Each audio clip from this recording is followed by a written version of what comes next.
If you're entirely infrequent, then you maintain an identity through a lack of identity.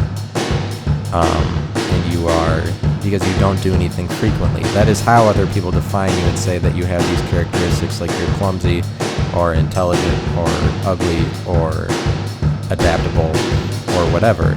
You get those characteristics by exuding them more than one time, because you can do something once, but everything that you do once, you do once. You know, it doesn't have a lot to do with your identity, and if you only do it once, then it's like an infrequency to you, because it's as infrequent as everything else you did. If you only ever do everything one time and you only exude one characteristic ever, and then exude a new characteristic like when something else comes up.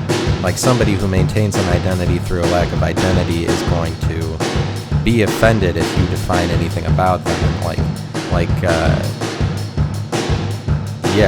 I'd say like, I feel like I've tended to do that before. Like, if somebody says something about me that is accurate, but that happens to everybody. Like you are friends with people, or you're around people, and then they define you in some way that's sort of accurate. And if you feel that it's accurate and you want to change, then you are probably in the direction of maintaining your identity through lack of identity. Because like, oh, somebody's starting to define me, I want to be more undefinable than that. Like, if your goal is to be undefinable, you're going to get offended when anybody starts to define you accurately, and you aim to change when people start to define you. If you aim to change any time that you start to have an identity according to other people, or you try to avoid being defined any certain way, then you aren't maintaining an identity, and you're not taking responsibility, because it's only the things that people can define you to be that they can ridicule in you. But that's like vulnerability, and that's what allows you to be more ultimately accepted by other people, is if you are defined by them. Like if you feel like you're never gonna, like, people have to be able to define you and understand you. Like, they have to be able to say what you are to themselves in order to accept you.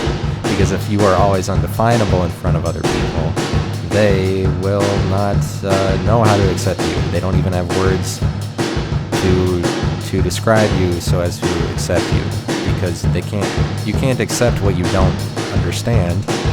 So if you are always undefinable, and you try to not maintain an identity, and you don't do things frequently, then you maintain an identity through a lack of identity. And that's not a vice, I wouldn't say. It definitely sounds like a vice, like you're not taking responsibility. Like, you can take responsibility and still be that kind of person. Like, there's the Enneagram personality thing, which is pretty much just a well laid out categorization of 9 different groups of people. As far as like the best way that you could categorize people into 9 different groups is the Enneagram thing. And one of them is like the kind of person that is always seeking to have an identity, and that's the kind of person that I'm talking about, that maintains an identity through a lack of identity. If you're always trying to like identify yourself some way, you will never identify yourself. Like, if you feel like you're always trying to identify yourself, then you won't, because then it's probably the case that you're always changing, or you're always seeking to change. And if you're always seeking to change, then you just don't want to be subject to any sort of restriction or definition, and you want to be undefinable and out of reach. And that's a lucrative thing for a number of reasons, and one of them is you don't have to take responsibility. You don't have to take the responsibility of saying or being a definition that other people can ridicule, or you're not going to be the fall person for anything you do. Like, the less responsibility you take and the less identity that you maintain. But you're probably not going to be happy if you don't maintain an identity, because you have to maintain an identity in order to be present in the world, and in order for people to see you and accept you. So you're probably not going to be happy if you're always trying to be some sort of identity.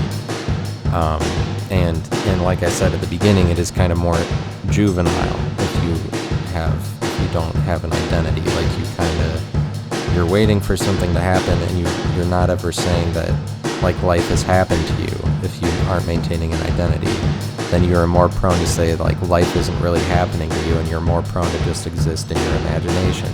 Because the point at which you start to identify yourself is the point at which you're saying you are present in the world for other people to see and define. Because that is you making an identity. It's saying that you have borders, and that you are finite, and that your borders are tangible, and people can see them and see what they are. By maintaining an identity, you're